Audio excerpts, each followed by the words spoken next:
Where are you going next year? Nottingham. Nottingham. And third year coming back? No, MD3, no, okay. I'm saying goodbye to Boston. And you will never come back, right? Well, I'll never say never. I never know.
Ninian, are you also attending?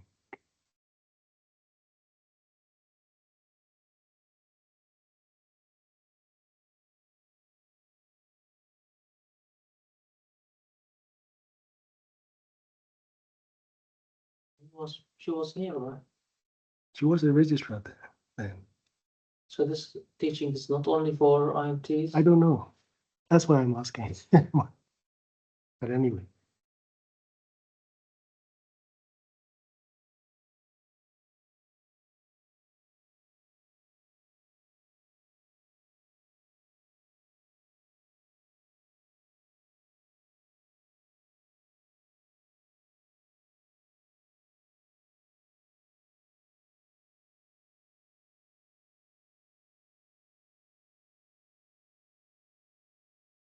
Okay, I think, and we'll start. Yeah. So while I'm presenting, and if you have any questions or things like that, and just interrupt, and you can ask the question straight away. All right. So today's topic is hypothalamic-pituitary-adrenal axis diseases, and so I'll focus mainly on adrenal gland diseases. I think in the pituitary, there's another topic for pituitary. So I think I can leave the pituitary conditions. So we'll start with the embryology. So this is the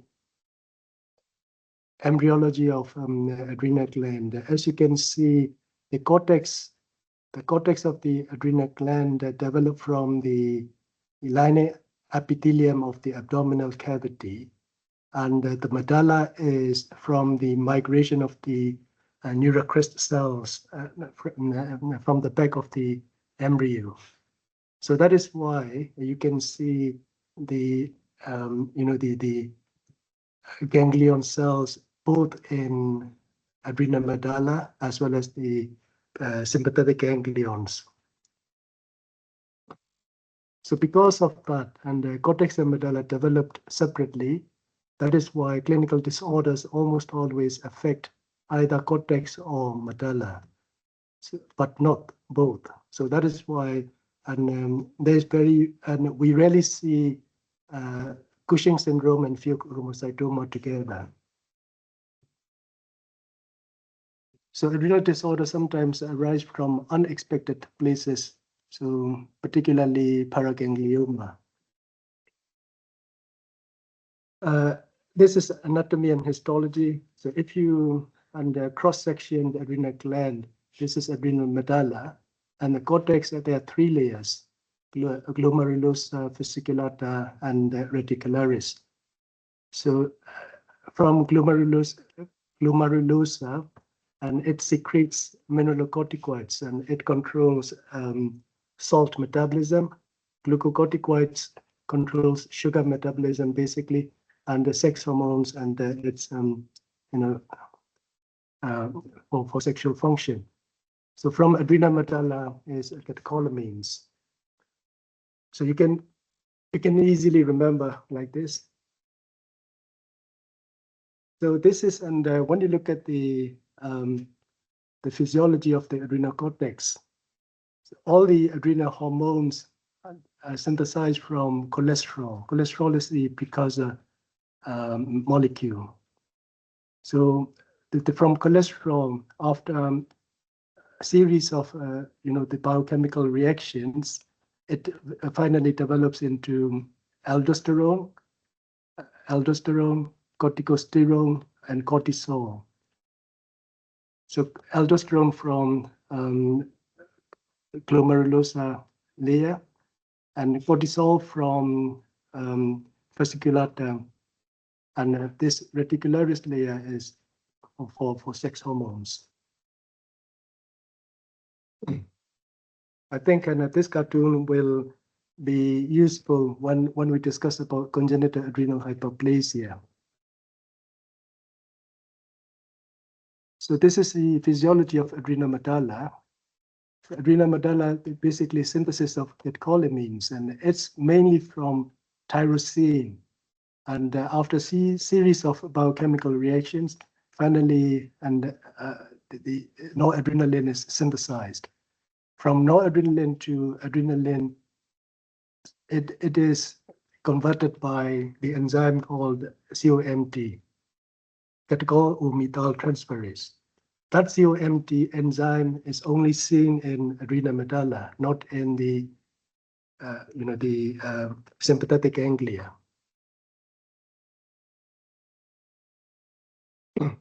This is how pituitary gland controls adrenal gland.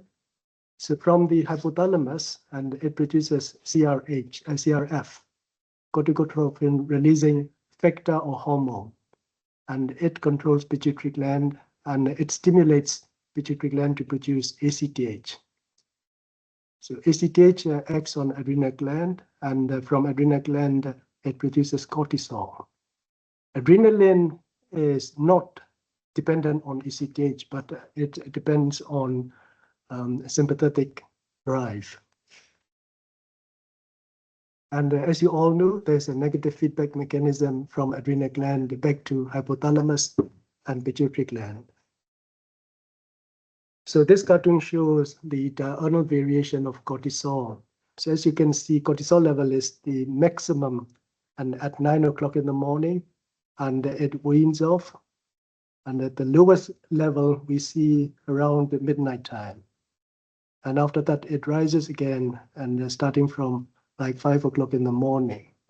So this is quite important to know, and it is because, and sometimes, and we check cortisol level around 3 o'clock in the morning, 3 o'clock in the afternoon, and we see cortisol level of 200. So the GP might ask you whether it is a normal response on normal level or not. So that is why when we check cortisol, and we always check and at 9 o'clock in the morning. So this is the renin-angiotensin-aldosterone system. So this RAA system controls secretion of mineralocorticoids from the adrenal gland. So it is independent of pituitary gland. So as you all know, and angiotensinogen from liver is converted into angiotensin 1 by renin, and then from angiotensin 1 to angiotensin 2 is converted from angiotensin converting enzyme. That is from the secreted from lungs actually. So that is why you see an sarcoidosis cases and the ACE level is quite high. The angiotensin 2 acts on adrenal gland, and it produces aldosterone. So what does aldosterone do? And it reabsorb the sodium and water from kidneys, the kidney tubules. That angiotensin 2 also has a vasoconstriction effect. So this is also important to know. So shall we start with the cases? So the first case, she's a 35-year-old female patient, presented tiredness and abdominal pain. She had fainted twice recently, and she was quite unwell with diarrhea and vomiting. And her sister takes thyroxine. So when we examined the patient, she looked bent, and she's a little bit hypotensive. So urea is high, sodium low, potassium high, normal thyroid function, and hemoglobin is quite low with macrocytosis. So what is the diagnosis, and what should be performed, and what treatment should the patient be given, and what additional disorder should be considered? Addison's, yeah, that's quite obvious. Addison's, yeah. So, and what should be performed? It's the gold standard test, Short-Sonathan test. And what treatment should the patient be given? So, steroid replacement, fluorocortisone, yes. And what additional disorder should be considered in this case? Her sister had Autoimmune condition, yeah. So the sister has thyroid, and the sister takes thyroxine. So the sister has hypothyroidism, but her thyroid function is normal. But what we see is she's anemic, and she has macrocytosis. So she could have some sort of pernicious anemia. Because these are autoimmune condition. Yeah. So let's talk about the hypoadrenalism. The primary cause and the primary hypoadrenalism is known as Addison's disease. So the causes are autoimmune destruction. It's 70% of cases. And Addison's disease might be part of the autoimmune polyglandular deficiency. You see APS type 1, type 2, but I don't want to go into detail about these things. So sometimes a malignancy and infiltration and can cause hypoadrenalism as well. So this is also important to know because we get a lot of referral from GPs as well as in other specialties and with the adrenal incidentalloma. And when we see adrenal incidentalloma patients, we need to know their background history, whether they have an active malignancy or not. So that incidentalloma might be a malignant infiltration. And infection, particularly tuberculosis in Southeast Asian countries or India or HIV/AIDS. Adrenal hemorrhage is not uncommon actually, and particularly after meningococcal septicemia and congenital adrenal hyperplasia. And this condition also leads to hypoadrenalism. So, and we'll talk about CAH a bit later. The secondary hypoadrenalism is because of the pituitary problem. So it could be part of the panhypopituitarism, or there's a condition called isolated ACTH deficiency. So it is a genetic condition, not very common. And so if you use an exogenous steroids for a long period of time, it can also lead to adrenal suppression. So at a glance, and if you look at the patient looks like Cushing white, but actually they don't have a working adrenal gland. So they need to take steroids, although they look Cushing white clinically. So these are the signs and symptoms of hypoadrenalism. As you all know, weight loss, fatigue, nausea, vomiting, abdominal pain. Hypoglycemia is one of the symptoms. Phosphorus drop, loss of body hair, pigmentation, vitiligo. Vitiligo is part of the autoimmune condition. And in case of Addisonian crisis, they develop into hypovolemic shock. It is because there is no mineralocorticoid action, and because of that, there is no salt and water retention from the kidney tubules, leading to hypovolemic shock. So this is how pigmentation looks like in Addison's disease. You can see in the skin creases of the palms and also in the nail bed and also at the knuckles here and also in the gum. She was in black woman. Hmm? I thought she was in black woman. No, no black.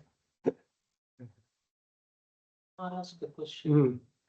So is there like major criteria or symptoms if we see, we can say, oh, this is definitely Addison? There is no such major criteria or pathognomonic symptom or signs. That is why the diagnosis can be easily missed in case of Addison's disease. That's why if you suspect and treat this patient as Addison's rather than missing the diagnosis. For example, if the patient came in with diarrhea, vomiting, abdominal pain, but looking at the blood gas, there's no hyperkalemia. Can this still be Addison? Still, hyperkalemia is one of the the recognized feature of Addison's, but you don't always see hyperkalemia in Addison's patients, so you cannot rely on the blood gas results. And the low sodium, high potassium. Yeah, theoretically it could be Addison's, but then there are so many other conditions which can lead to low sodium, high potassium as well, isn't it? Mm. So it's quite difficult. So that is why Addison's, and we can miss Addison's very easily. So that is why if you don't want to miss, and you have to have a high index of suspicion to catch the diagnosis, to get the diagnosis. So why do you think that these patients develop hyperpigmentation? Generally, they look pale. ACTH. It's not because of the ACTH and similar structure to these pigments, melanin. MSH, melanocyte stimulating hormone. So, and I'll show this in next slide. So, and this is, and the pigmentation, and not only on the gums, but also you can see and in the buccal mucosa as well. So this is another cartoon, and it summarizes all the features of Addison's disease. So, and as you can see, an ACTH and MSH, so they both have a common precursor called pro-opiomelanocortin. So because of the negative feedback mechanism, because there is no cortisol, and because of that, adrenal gland is pushing pituitary gland to produce more ACTH. So because it also gives negative feedback to POMC as well. So POMC, and because of high POMC, and there's ACTH excess, and also MSH also increased. So that is why there's the pigmentation. So that's also important, and this is a differentiating factor between the primary and the secondary hypoadrenalism. So in case of secondary hypoadrenalism, because pituitary gland is not working by itself, and in case of secondary hypoadrenalism, there is no hyperpigmentation. Because there is no ACTH excess. There is no ACTH. So how do we diagnose hypoadrenalism? So random cortisol level is unreliable at all because of that diurnal variation that I showed you and the previously. And if you sometimes in case of emergency, you cannot wait for 9 o'clock and the next day, isn't it? So you have to take the cortisol level as well, and before you start the treatment. So for example, the patient comes in with the hypotension, as well as if the blood gas shows and slightly low sodium, slightly high potassium. So this should come to your mind and quickly. So in these circumstances, before you start treatment, and you can take the cortisol level, random cortisol. Yeah. So random cortisol, and after that, don't wait for cortisol level and start treatment with fluid and hydrocortisone replacement. And later on, and you come and you get the results back, cortisol level.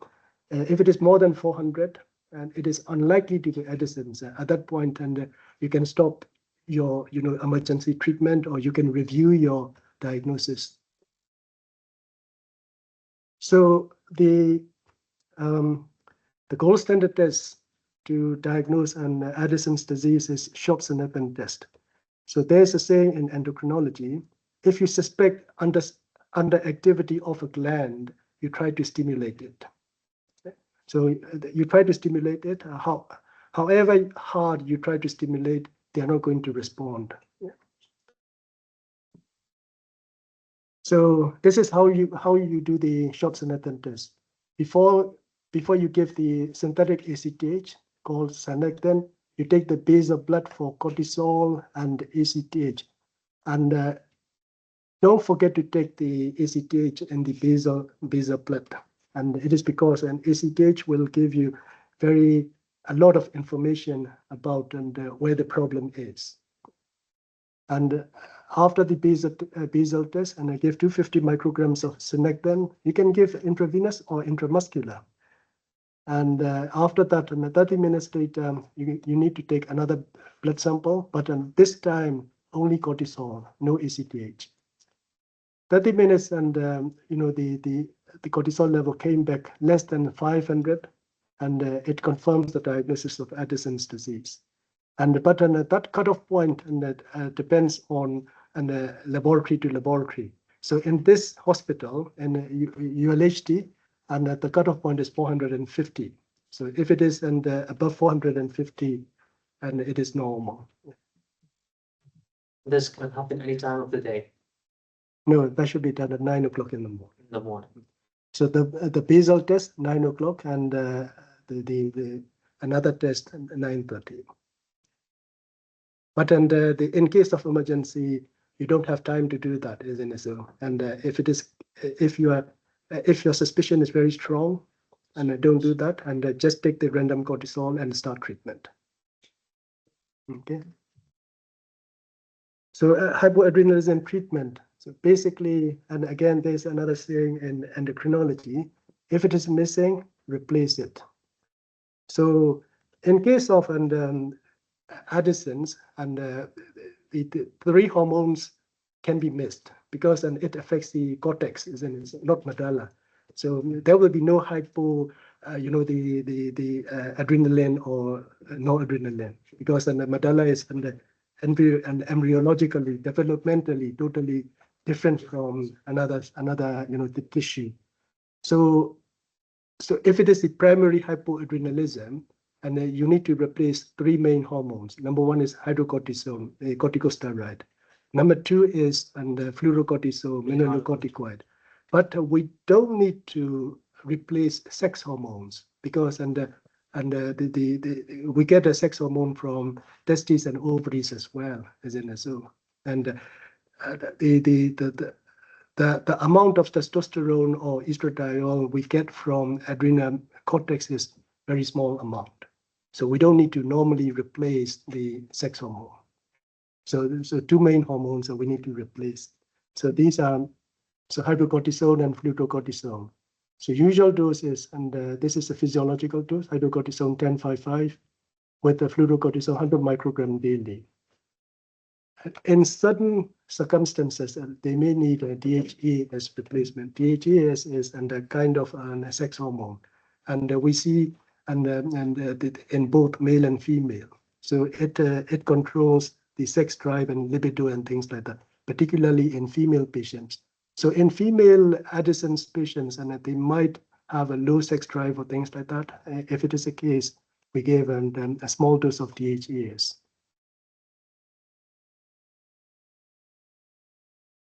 So how do we monitor? And for the hydrocortisone replacement, and we do hydrocortisone day curve.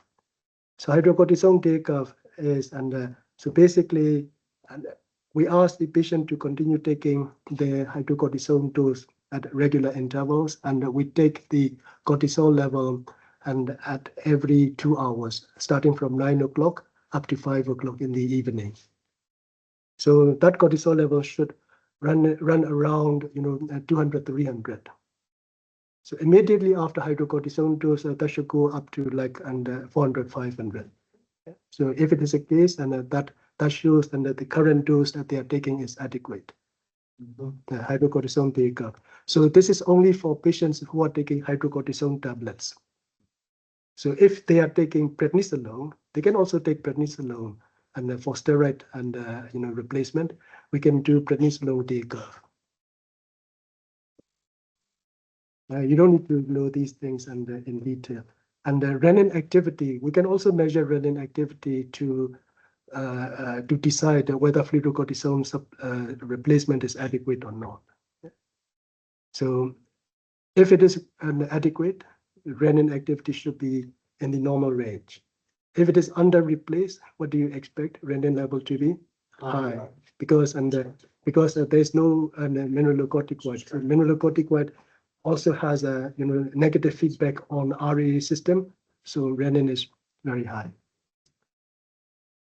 So this is also important in part of management of Addison's patient, medic alert card they should carry, and also they should carry emergency hydrocortisone injection kits. So these looks like this. And we also need to teach them sick day rule. So sick day rule is basically double the dose when they are unwell or seek medical attention immediately. So I'll come to this in a bit more detail later. So Addisonian crisis. This is a medical emergency, and fluid resuscitation is important. Not just important, this is a mainstay of treatment.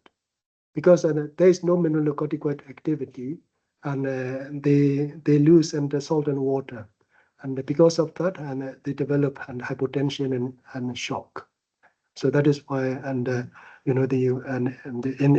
ABCD approach, and C is quite important. Just normal saline. I say normal saline, yes. Because they are losing salt and water, isn't it so? And you gave them the salt and water. So you don't need to give glucose unless the patient is very, the severely hypoglycemic.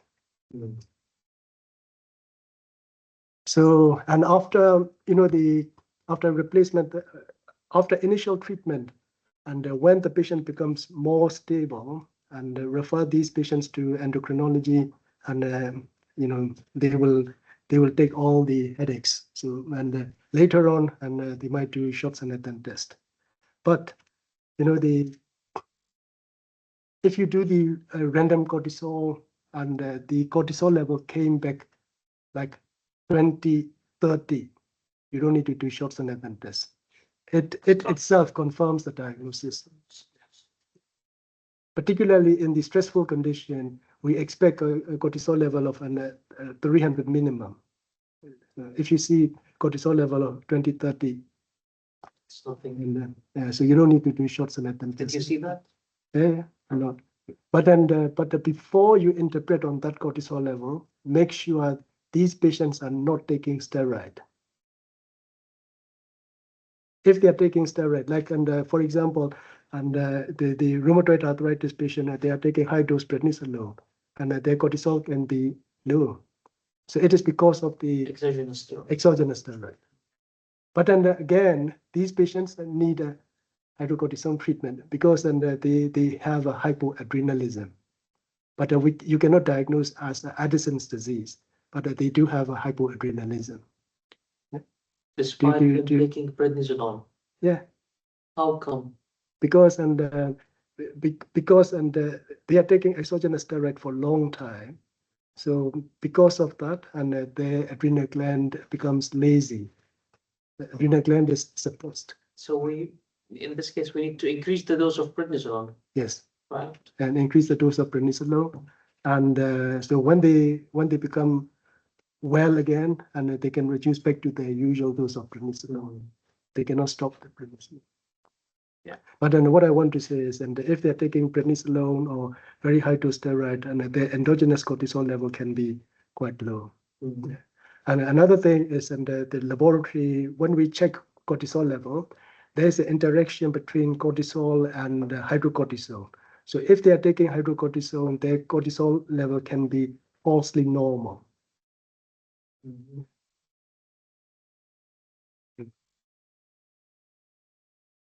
So, and the infection exclude, and they do exclude infection septic screen. So this is from, the American book. Are you familiar with the Secret series, American books, Endocrinology Secret? And so they use the dexamethasone, but we don't normally use here, and we use more hydrocortisone. So this is a sick day rule. Sick day rule is basically if you're unwell for any reason, fever, diarrhea, the nausea, vomiting, flu-like symptoms, you double the dose of your hydrocortisone.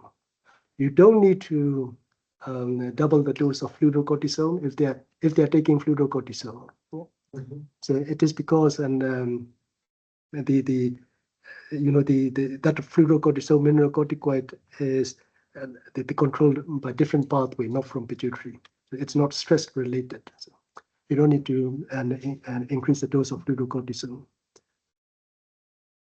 And again, this is sick day rule. If they are taking hydrocortisone and they double the dose, and not only that, and they increase the frequency as well. Usually hydrocortisone, and we give it first thing in the morning, at midday, around about 6 p.m., something like that. But so if they are in crisis, we also give a midnight dose as well. So if they're taking prednisolone or prednisolone we normally give just once a day, isn't it? So, but then if they are in crisis, and we can give twice a day or something like that.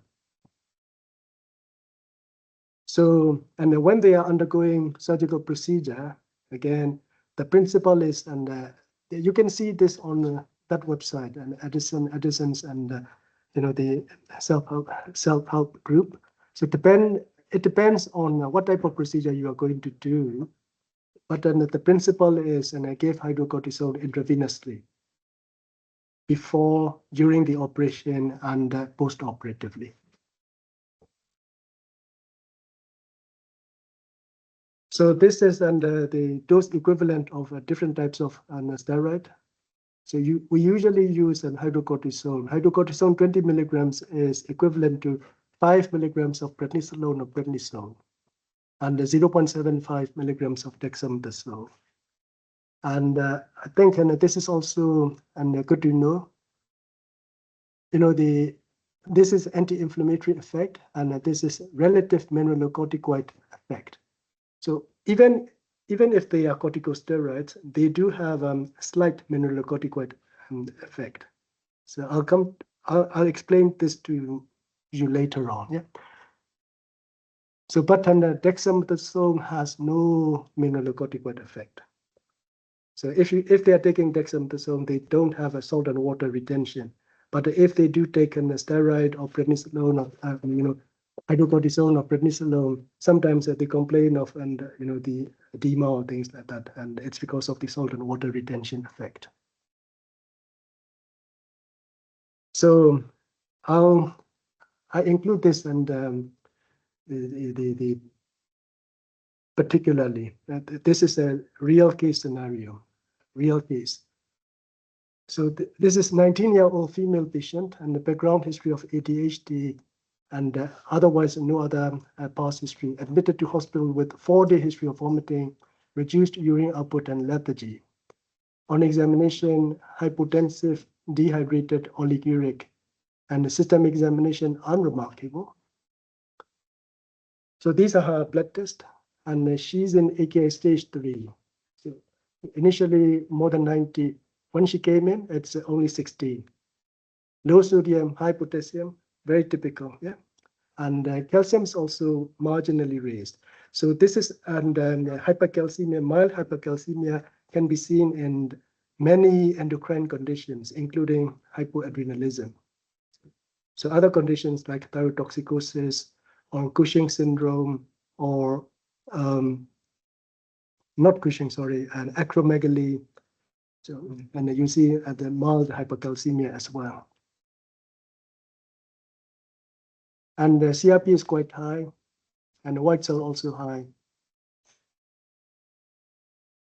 So what are the next investigations you would have done? Take random cell processing.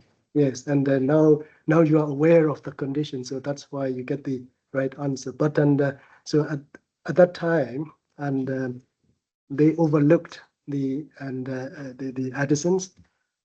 They checked DSH, came back normal, and because the abdominal pain and young female, they checked beta HCG normal.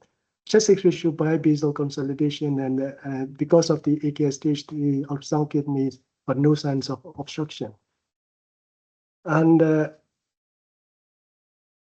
because we missed the initial diagnosis, and she was quite poorly, and she developed into hypotensive crisis.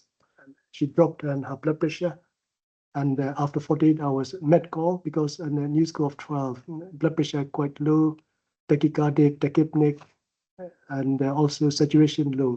So because of the high basal crepitations and on the initial chest X-ray, they are focusing on septic shock, and they miss the that Addison's again.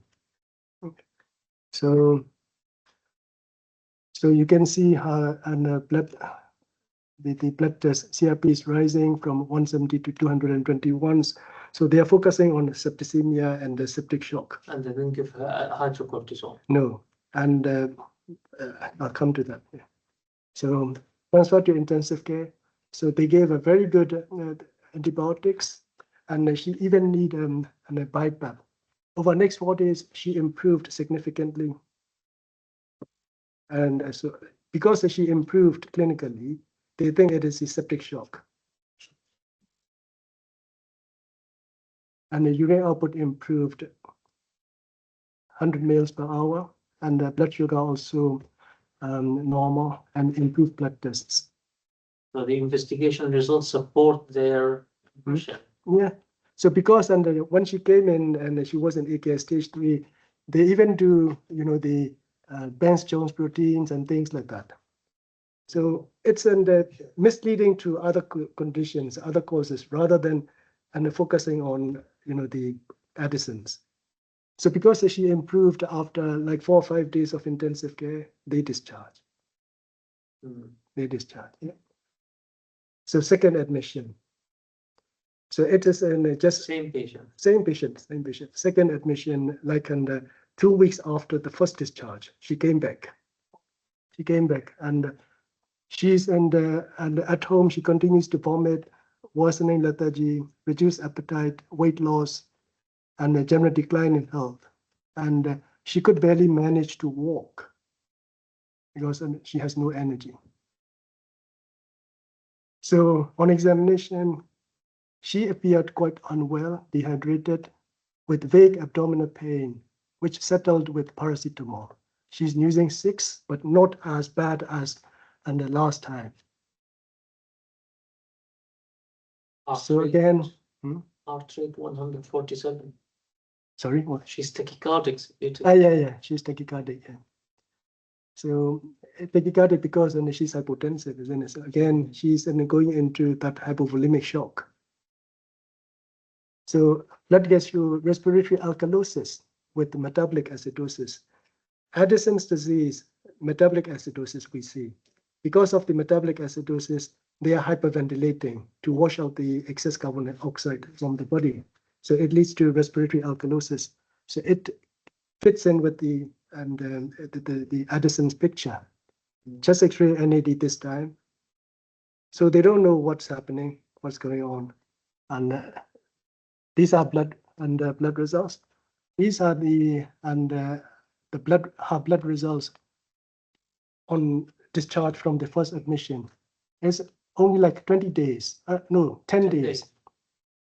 Hyponatremia, hyperkalemia, and again AKI stage 2, calcium high again. CRP this time 10 because she received a very good antibiotics. So they ask endocrine. No, still no, they don't. So their impression is an AKI stage 2 secondary to dehydration and hypercalcemia likely secondary to dehydration. What they are thinking is also right, because and if you are dry, you see hypercalcemia as well, isn't it? So this time, and they also think, what's going on, because the patient was admitted just 10 days ago with a severe hypotension and things like that. So at that time, they realize and they haven't done the cortisol. So they check the random cortisol. So actually, so what happened is during the first admission, they also checked the cortisol level as well, random cortisol. But then at that random cortisol, the blood was taken on the day she went to ITU.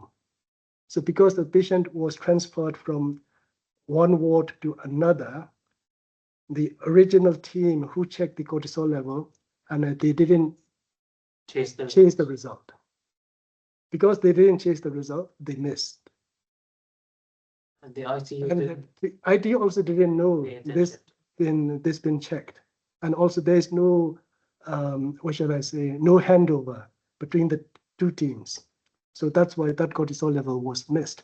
So actually this patient, 2 days into the last admission, the patient had the serum cortisol and it's very low, 71.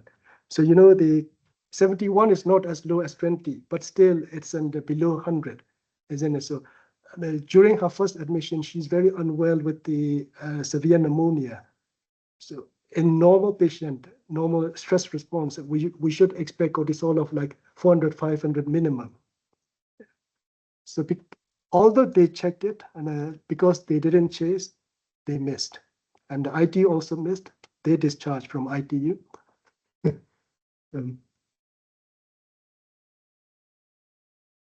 So we were involved at the time and the second admission. And because of all the symptoms are very typical and also blood results are typical. And I saw the patient and I saw that and the hyperpigmentation as well. So because of that 71, and I started her on hydrocortisone 1055 straight away. And together with fluorocortisone. And the following blood tests were also done. And before we started the treatment, and I saw her around 5 o'clock in the afternoon, 5 o'clock in the evening. So she's been living with that for quite some time, and at that time she's quite well means, and how the parameters are quite good. So that's why I didn't jump to shots in it. I didn't jump to start straight away. I asked the team to do all these tests and the next day, and after that, and start the treatment. So these tests came back. Cortisol, the morning cortisol 52, ACTH more than 2000. So ACTH very high. It confirms the primary hypoadrenalism. And this is a short select then, can you believe, and from 57 to 59. Which means her adrenal gland Adrenal gland is flat, totally. is dead. Dead. And even with even her own body is trying to stimulate the adrenal gland with the very high ACTH level. The normal value of ACTH is around 50. So hers is more than 2000. Even with her own endogenous ACTH, adrenal gland is not responding. So that's why, and she came in twice. So now you know the diagnosis, and that's Addison's disease. It was autoimmune? It is, yeah. So I checked the adrenal antibody as well, and it was positive. So you can check adrenal antibodies. So, so I saw the patient, and the next day I asked them to do the shots and attempt test. And after the shots and attempt test, don't wait for the result. And I asked the team to start her on these treatment. You know what she said? After first dose of hydrocortisone, she felt a lot better. Magic. Okay, so lessons learned from this case.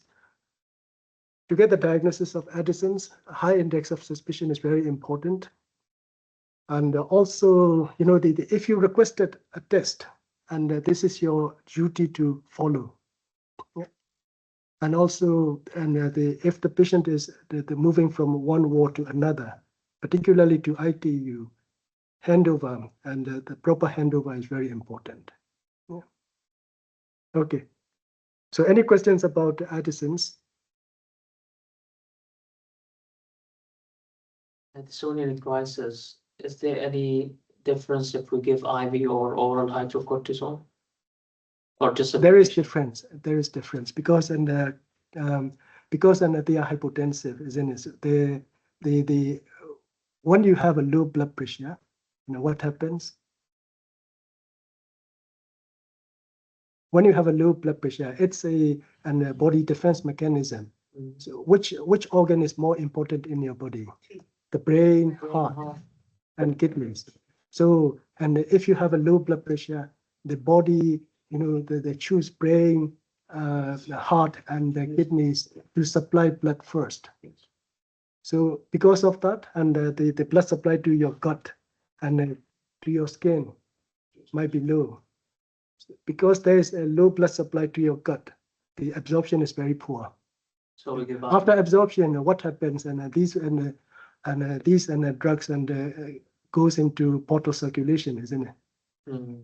So that is why in Addisonian crisis, if possible, and give intravascularly, and give hydrocortisone intravascularly. If not intravascularly, you can give intramuscularly, but intramuscularly is not as good as IV. Mm. Same dose, 10-5? Same dose, yeah. Oh, no. So if you give intravenous and give a higher dose, 100 milligrams, things like that. Mm. Because initially, when you treat and because they are in Addisonian crisis, and you need to give quite a high dose of hydrocortisone initially, and after that you can reduce the dose. So in this case, and I chose to give the normal dose 10.55. It's because she wasn't in crisis at that time, and her blood pressure, everything is stable, and then she can eat and drink well. So that's why, and I chose to give oral. So oral usual dose. So we can say crisis only if the patient was like unstable hemodynamically, Yeah, hypotensive. So yeah, Addisonian crisis only if they are unstable clinically with a low blood pressure and things like that. But nowadays, we get a lot of referral from other specialties, particularly from acute medicine. And this patient is an Addisonian crisis. Can you come and see? So they are not Addisonian crisis, but it is good actually because the high index of suspicion is there. So. So any questions from the online guys? I think they might be sleeping now.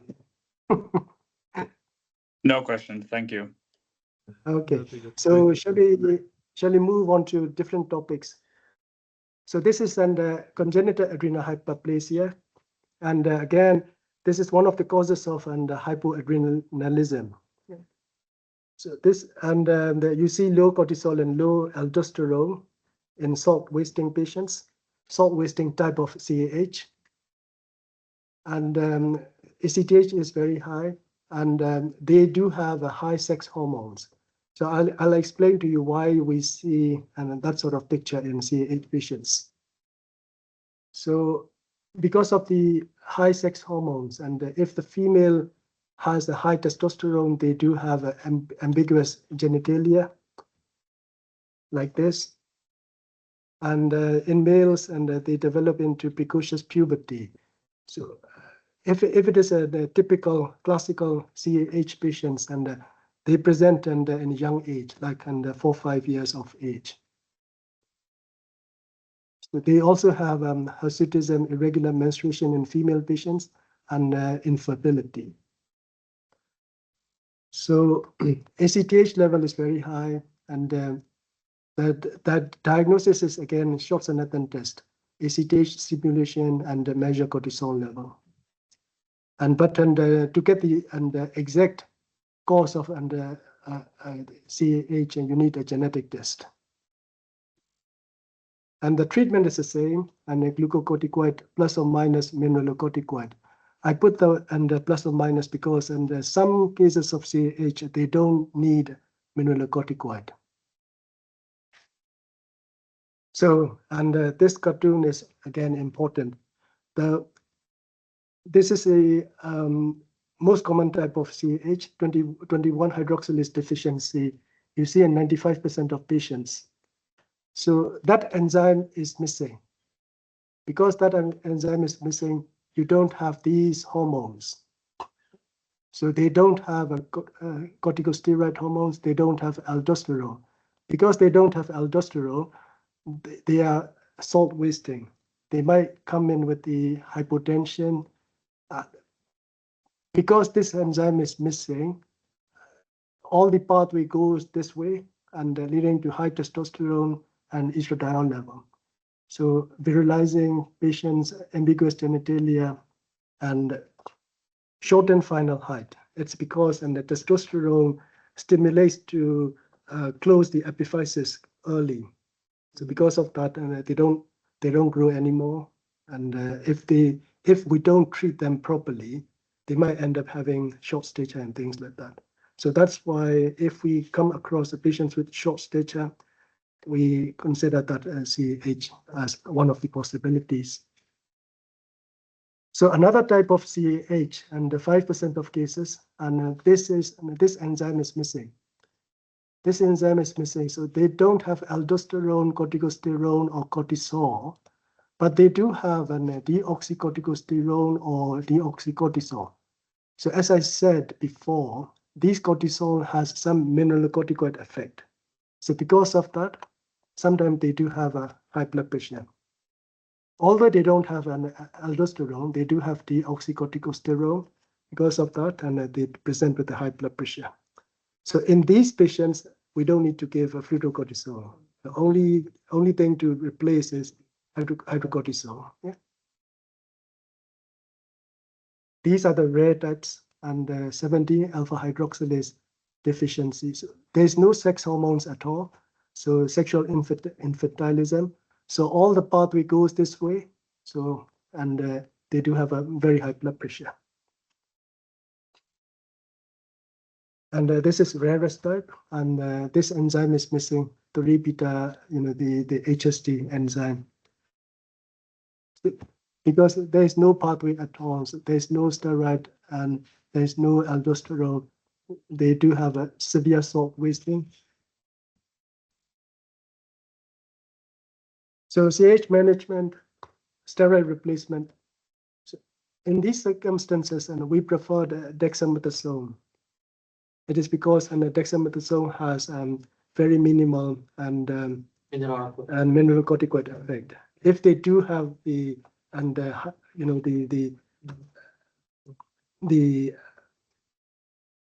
11 beta hydroxylase deficiency, because these patients have a high blood pressure, isn't it? So if they do have high blood pressure, and we don't want them to have a more mineralocorticoid effect. So in these patients, we use dexamethasone. Otherwise, we can use prednisolone or hydrocortisone. It doesn't matter. And fludrocortisone may be needed in salt wasting cases, but if they do salt retention, if they do have salt retention, like 11 hydroxylase deficiency, we don't use it. we don't need fludrocortisone. So we use it only with the 17 hydrox, that the most common one. Most common one, and the 17 and the low blood pressure, so they do need fludrocortisone as well. And the same sick day rule applies. So how do we monitor? And we monitor ACTH and 17-alpha hydroxyprogesterone, testosterone, androstenedione, and renin activity. They should have these blood tests every year or so, and all these results should be in the normal range. Whichever type. So the same blood test for whichever subtype. It's for 17. For 17. But then and also for 11 as well, and but not for not 17. Sorry, 21. 21 is the most common. 21 and 11. But for 17 and 3 beta, it's different. But then I don't include these things, and it's because they're very rare conditions. It's mainly for 21 hydroxylase deficiency. So let's talk about a little bit about secondary hypocortisolism, pituitary cause. So sometimes the symptoms are very subtle, and they rarely present with Addisonian crisis. It's because their blood pressure is maintained, isn't it? So, because the mineralocorticoid activity is controlled by RA system, not from the ACTH. So you don't have ACTH, but the mineralocorticoid is not affected. So because of that, they never, not never, but rarely develop a crisis.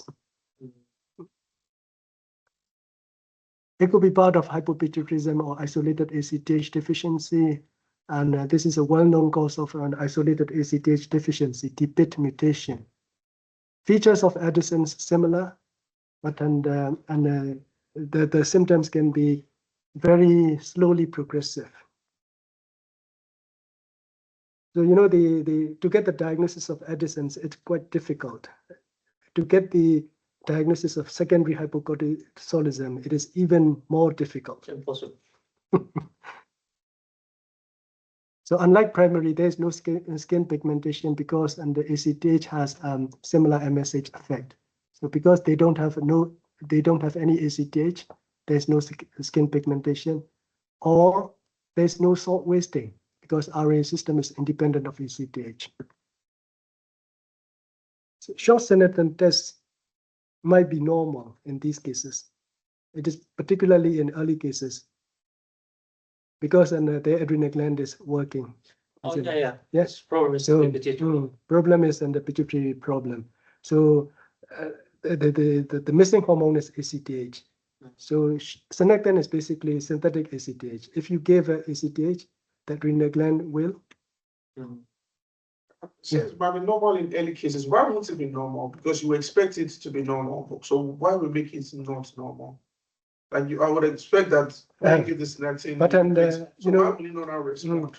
You know what? And if you do have an ACTH deficiency for a long time, the adrenal gland becomes, hypoplastic or something like that. Adrenal gland is not normal anymore.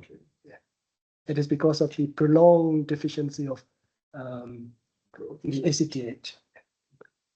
We can't depend on the ACTH level to diagnose it. Just we check the ACTH level. If it's low, then we diagnose it. So so that is why we measure the ACTH level when we do the short senator test. So so the first blood test and the ACTH. So if the short senator test came back normal, but initial ACTH is very low, and it could point towards the secondary hypoadrenalism.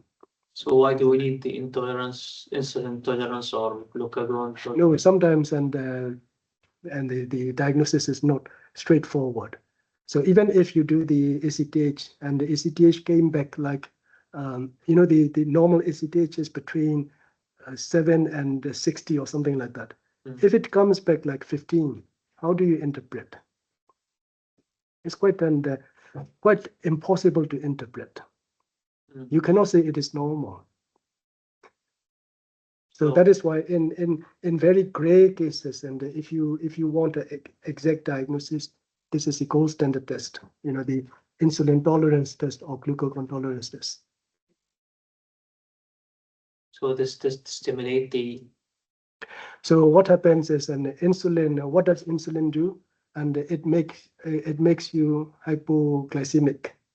So hypoglycemia is basically a stress. So in case of stress response, what happens? Your adrenal gland produces steroids. And after hypoglycemia, there is no rise in cortisol. So that confirms the diagnosis of the secondary hypocortisolism. If we give the patient insulin, his cortisol should increase. Yeah. So if they develop hypoglycemia, the cortisol should increase. So, and the principle of the test is, and I give insulin 0.1 units per kilogram and a stat dose. so intravenous. And after that, check their blood glucose regularly. And if they develop hypoglycemia, in this case, and in this scenario, hypoglycemia is defined as glucose less than 2.2, not less than 4. So we're causing a severe hypoglycemia. No, it's not severe hypoglycemia. It is hypoglycemia. Less So than 2.2. no, and if we call hypoglycemia if the glucose less than 4, it is only for patients who has known diabetes. If you don't have diabetes, the definition of hypoglycemia is glucose less than 2.2. Again, it's the misunderstanding. So we get a lot of referrals from the ward. This patient developed hypoglycemia. Can you please come and review? And they think they do have insulinoma. So and when we go there and see the patient and the glucose of like 3.6, 3.7, we don't call it hypoglycemia in endocrinology. It is normal because normal people can have a glucose level of even 3. You see. Yeah. So that and the 4 cutoff point and 2.2 cutoff point. 4 is for patients with diabetes. 2.2 is for people who don't have diabetes. So and only if if we do the insulin tolerance test, only if glucose level falls below 2.2, the test is valid and we can interpret.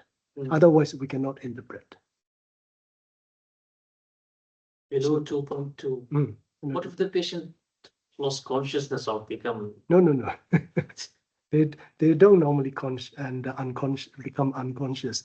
So as soon as we get the 2.2 result, we take the blood test for cortisol, and after that we treat the patient. We ask the patient to drink some sort of glucose juice or things like that. Yeah. So insulin tolerance test and the insulin tolerance test is contraindicated in people with seizures or epilepsy or ischemic heart disease. So in these circumstances, we use a glucagon stress test or glucagon tolerance test. The principle is the same, but the glucagon, what happens is, opposite to insulin, glucagon causes hyperglycemia, isn't it? Yeah. Why are you confused? Hyperglycemia. Again, hyperglycemia is another form of stress. So we are looking for cortisol level, isn't it? Not the glucose level. So. But comparing these two tests, and the insulin tolerance test and glucagon tolerance test, and insulin tolerance tolerance test has a more sensitivity and specificity. So it's better. Okay, so the next topic is the opposite. Now, you have a cortisol excess. So cortisol excess and the glucocorticoid excess is called Cushing syndrome, and the mineralocorticoid excess is Conn syndrome. So 44-year-old female patient, generally unwell, and she put on 10 kilograms in weight, nocturia, and suspected diabetes and fasting glucose 7.5. Round face, flushed, purple stretch marks, and the blood pressure is also high. Serum ACTH was undetected. So what's the diagnosis? Cushing's, yeah, because then it's again, the case is very simple and straightforward, isn't it? But in reality, to get the diagnosis of Cushing syndrome is even more difficult than to get the diagnosis of Addison's. Why? Why? Because I'll explain. The Cushing's is more difficult.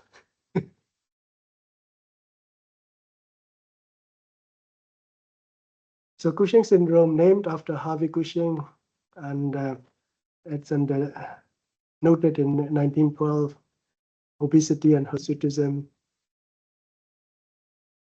So glucocorticoid excess, and it can develop from 3 sources. From adrenal, from adrenal, it is called Cushing syndrome. From pituitary, it is called Cushing's disease. and there are ectopic ACTH cases as well. So these are the three main sites where we can get a glucocorticoid excess. So that is why it is quite difficult to get the diagnosis. Even if we get the diagnosis of Cushing's, we don't know where it is, where it is come from. The signs and symptoms: muscle wasting, and easy bruising, purple striae, osteoporosis, diabetes, central obesity, infection, prone to get infection, predisposition to gastric ulcer, things like that. So these are the clinical features, as you all know. You can see, and the telangiectasia on her face, and quite puffy. That's a lady. Yeah. Yeah. She's got mustache. Mustache, yes. Hirsutism, yeah. So that's why I told you, and you can see telangiectasia on her face. She with mustache, yeah. This is an abdominal striae. So this is typical in a purple striae, not like the striae after pregnancy. The post-delivery you see and stretch marks as well, but these stretch marks are white marks, not like purple. So this is to show the changes in the patient's face. So Cushing syndrome biochemical profile. These are the three useful screening tests. And one is a loss of diurnal variation. So if you remember that diurnal circadian rhythm, and the cortisol level is quite low at midnight. So if you check the cortisol level at midnight, and if it is like 200, 300, you have to suspect, and this patient might have Cushing's, unless they are in a stressful condition. And you can also measure 24-hour urinary free cortisol level, or failure to suppress cortisol secretion by the use of overnight dexamethasone suppression test. So random cortisol estimation is of little value because of diurnal variation. There's another condition called the pseudo-Cushing's. If you're obese, or if you drink a lot of alcohol, or if you're depressed, and these tests might mimic the similar picture. And you see the similar result from these, the screening tests. So distinction from Cushing syndrome is pseudo-Cushing's, and they usually retain diurnal variation. And after alcohol abstinence, and the cortisol level may fall. So the diagnosis, and again, there's another saying in endocrinology. So if overactivity of a gland is suspected, we try to suppress it. So localize the cause of the problem, so low-dose and high-dose dexamethasone suppression test, and inferior petrosa venous sinus sampling, IPSS. Again, it's very easy to write on these slides, but in reality, it's very difficult to do these tests. And even if when we do these tests, and sometimes the diagnosis is non-conclusive. So that's why I'm saying, and to get the diagnosis is not that difficult, but then to pinpoint where that cortisol comes from, it's more difficult. So the ACTH level is, and it gives you a bit of a guideline. So if the ACTH level is very low, that means then it is the adrenal cause. But if ACTH level is, so adrenal cause is known as Cushing syndrome. But then if the ACTH level came back normal or high, then it is Cushing disease or ectopic ACTH. So differentiation between Cushing's disease and ectopic ACTH, there is a marker, and we can look at. It is the potassium. And if they do have a very low potassium, hypokalemia, it is most likely to be ectopic ACTH, not the pituitary Cushing's. Don't ask me why. We don't know. Yeah. So We don't know. it But would then be malignant, right? So ectopic malignancy, ACTH, hyperglycemia should. not glycemia, kalemia, hypokalemia. Sorry, Hyperkalemia. potassium. I thought hypocalcemia. Okay. Hypokalemia. Mm. So ectopic ACTH and we don't see severe hypokalemia in pituitary Cushing's. So imaging studies, depending on which area you are suspecting, CT adrenal, MRA pituitary, CT cap, or PET. So this is the differentiation between low dose and high dose. I think, and I'll skip these things, and it is not important for you in day-to-day practice. And this is algorithm, Cushing algorithm. So initially, if you suspect a case of Cushing syndrome and the screening test came back positive, check the plasma ACTH. If it is very low, and it is adrenal cause, so adrenal Cushing, so adrenal imaging. So if it is high, and 15 is not high actually, 15 is even normal. Yeah. And then even in the lower normal range actually. So that's why, and the sometimes ACTH alone is not very informative. But then as a rule of thumb, and if it is ectopic ACTH, we see very high ACTH level. So not like not like pituitary Cushing's. So ACTH and potassium can give you a little bit of information, but then again, it is not diagnostic. So to get the diagnosis, and the next step is the dexamethasone suppression test, and also inferior, the BIPSS, bilateral inferior petrosal venous sampling. How available is it in the UK? Hmm? How available is it in the UK? IPSS, and we do, but not in Boston for sure, and not even in Nottingham. I don't think so. And so it's mainly in very big tertiary center like London, Birmingham, or maybe Sheffield, yeah, or Cambridge. Yeah. So I think the nearest to Boston is either Cambridge or Sheffield.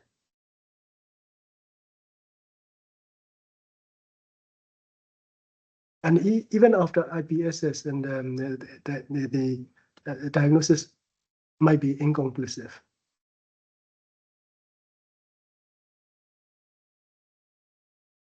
So Cushing syndrome treatment aim is to normalize glucocorticoid production and the restoration of diurnal rhythm. And if it is adrenal adenoma, adrenalectomy, pituitary adenoma, TSH, hydrocortisone replacement after surgery. And if the patient they cannot have a surgery, the medical treatment, and it is not a cure, and it's just adjunctive use. Monitoring of cortisol level is very important. Sometimes, and it's quite difficult to determine and the dose of the medication. So in these circumstances, we use a block and replacement regime. So give a high dose of metarapone, and at the same time give a hydrocortisone tablets as well. So these are the medications that we can use, and inhibitor of corticosteroid synthesis, ketoconazole, metarapone, mitopane, or etomidate.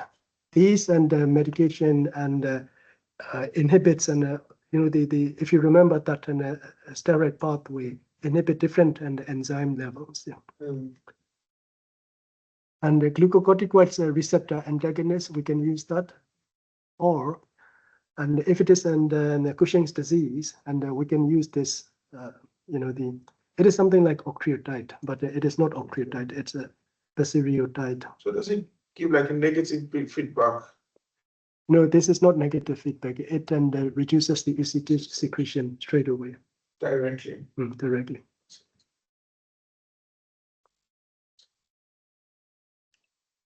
Okay, so I think, and Sorry, we. one question. Yes. If we over-treat with these medications, would we get something like Addison's? Addison's. Oh yes, and they can. So that is why they sometimes, and we don't know whether this patient has developed Addison's or not, because it's quite difficult to monitor. And if the patients are taking, the ketoconazole or meteropome. So that is why in these circumstances, what we do is, and we use this block and replace regime. Yeah. Okay, Does it answer gotcha. your Thank you. Yeah. Yeah.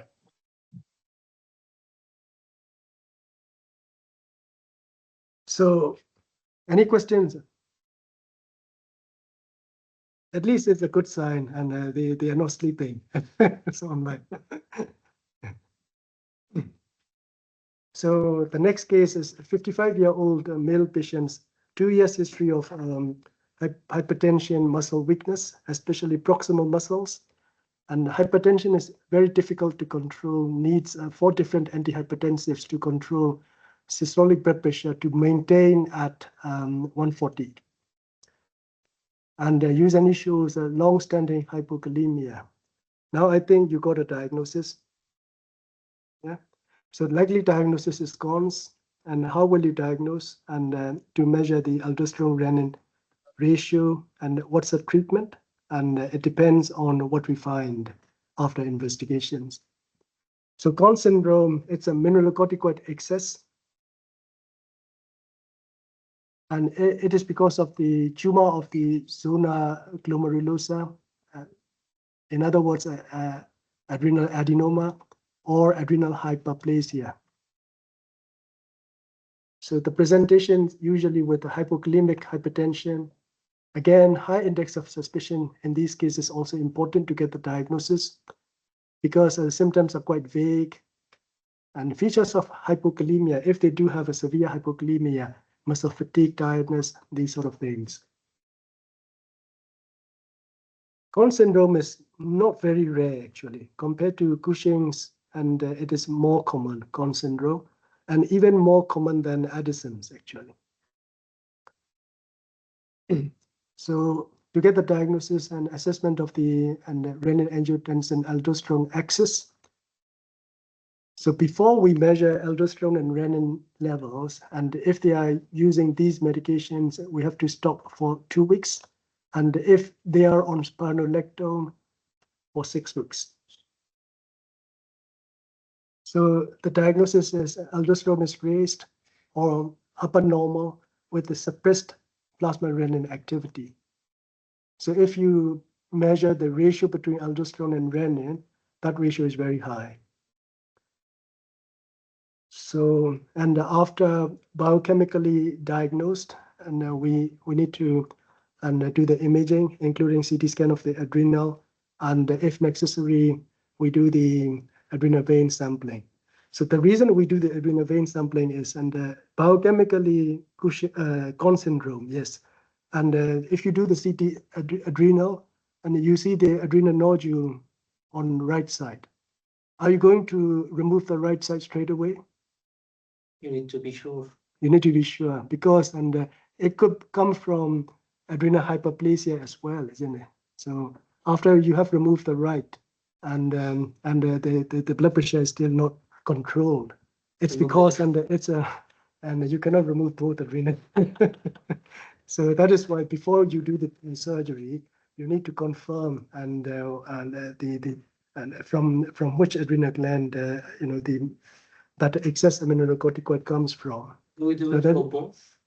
We do it for both adrenals, or only the one we are suspecting? No, for both. For both. Adrenal vein sampling, yes. So I'll explain to you later. So these are the medications that you need to avoid before you do the aldosterone and renin measurements. So diuretics, including spironolactone.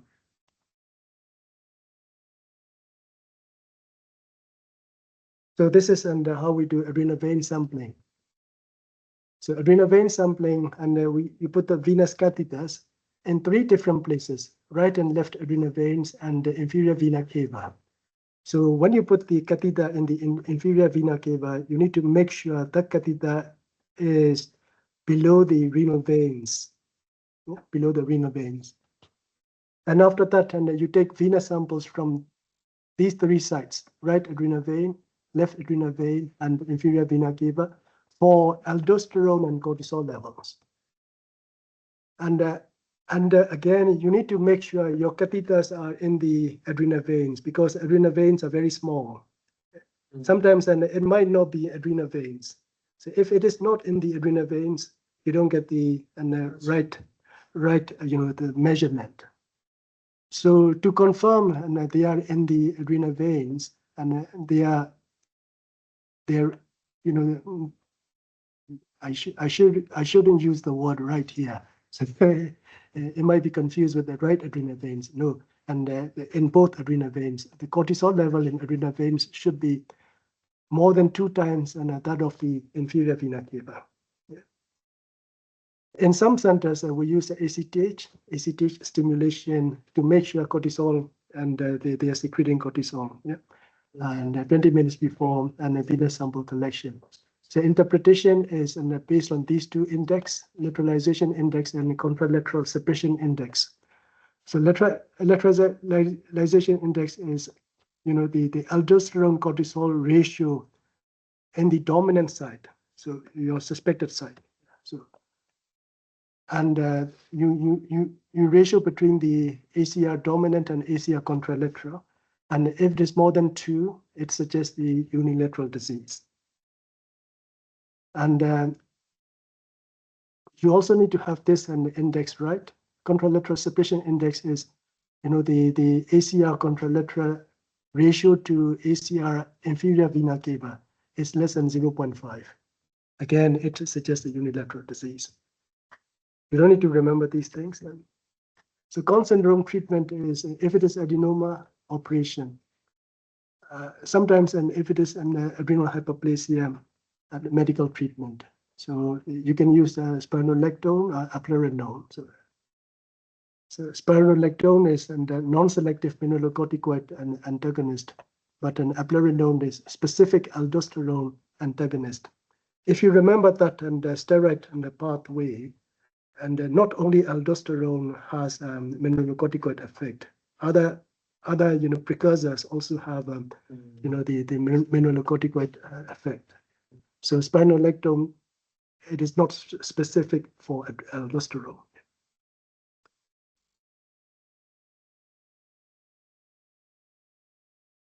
So I think that this is the last chapter. So adrenal medulla, this is adrenal medulla sphere, and adrenaline, noradrenaline produced from their precursor is tyrosine. Tyrosine from tyrosine to dopa and then dopamine, and then from dopamine it is norepinephrine.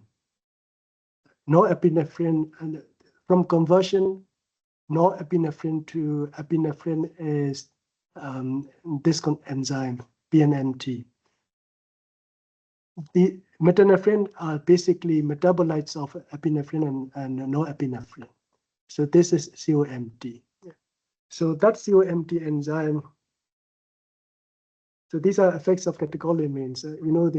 Your blood pressure is raised, decreased gut motility, and high blood pressure, bronchoconstriction, dilated pupil.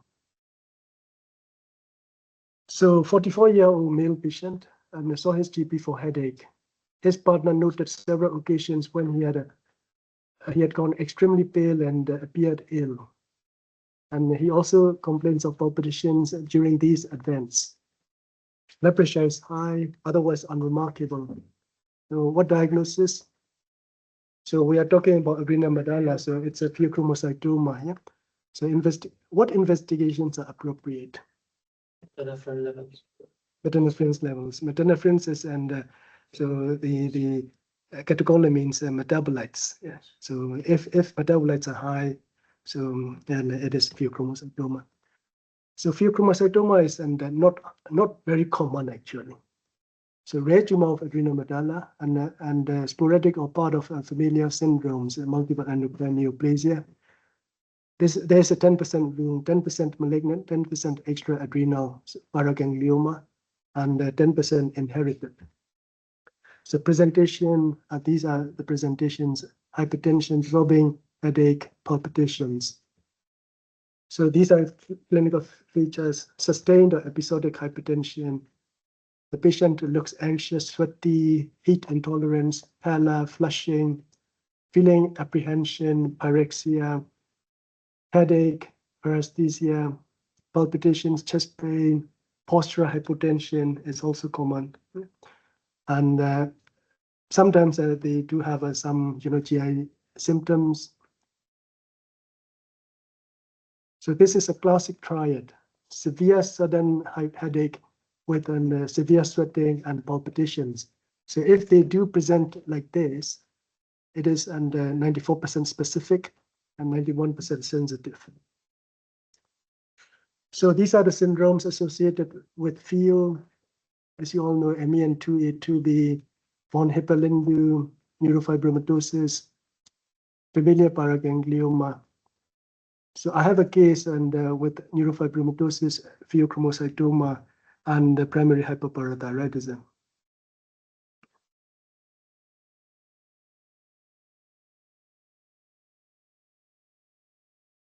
The diagnosis: plasma-free methanephrine, normethanephrine.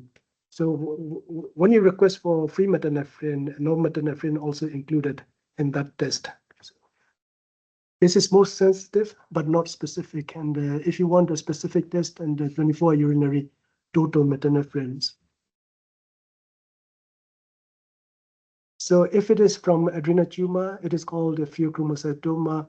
And if it is from the sympathetic chain ganglion, and it is called paraganglioma. So the difference between these two is, in pheochromocytoma, both meta and normethanephrin are high, but in paraganglioma, only normethanephrine is high, because in ganglions, and there is no enzyme converting from norepinephrine to epinephrine. So as you know, and metanephrines are the metabolites of epinephrine. So because they don't convert from norepinephrine to epinephrine, there is no metanephrine. So imaging, CT adrenal or MRI adrenal, and if you suspect paraganglioma, you need to do CT gap, chest, abdomen, and pelvis to look at these sympathetic ganglia in the sympathetic chain. So this is the gold standard test, MIBG scan, nuclear medicine scan. So the treatment is, you block the excess catecholamines activity, alpha blockade first, and then beta blockade to prevent hypertensive crisis. And if it is operable, surgery is the treatment. If surgery is contraindicated, for example, in elderly patients, medical treatment. So medical treatment is basically alpha and beta blocker. Okay, so I think enough for today. Any questions?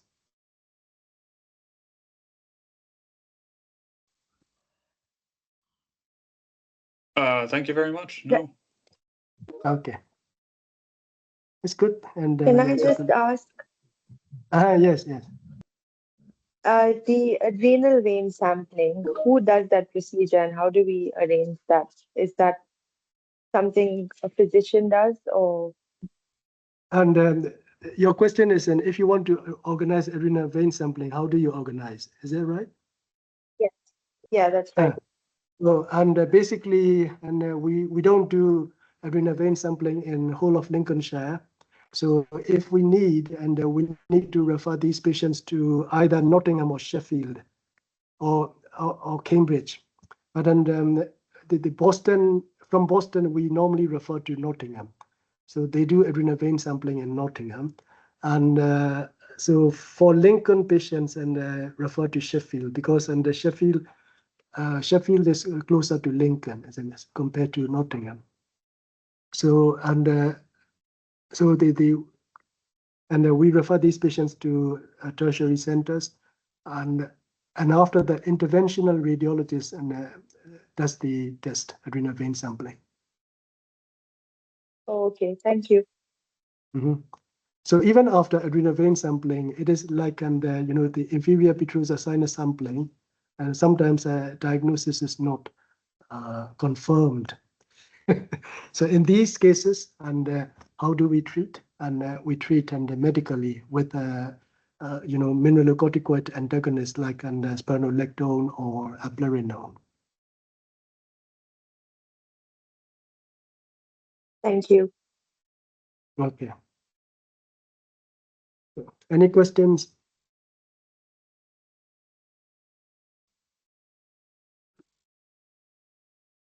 Okay, so if you don't have questions, if you want these slides, and I can share the slides with you.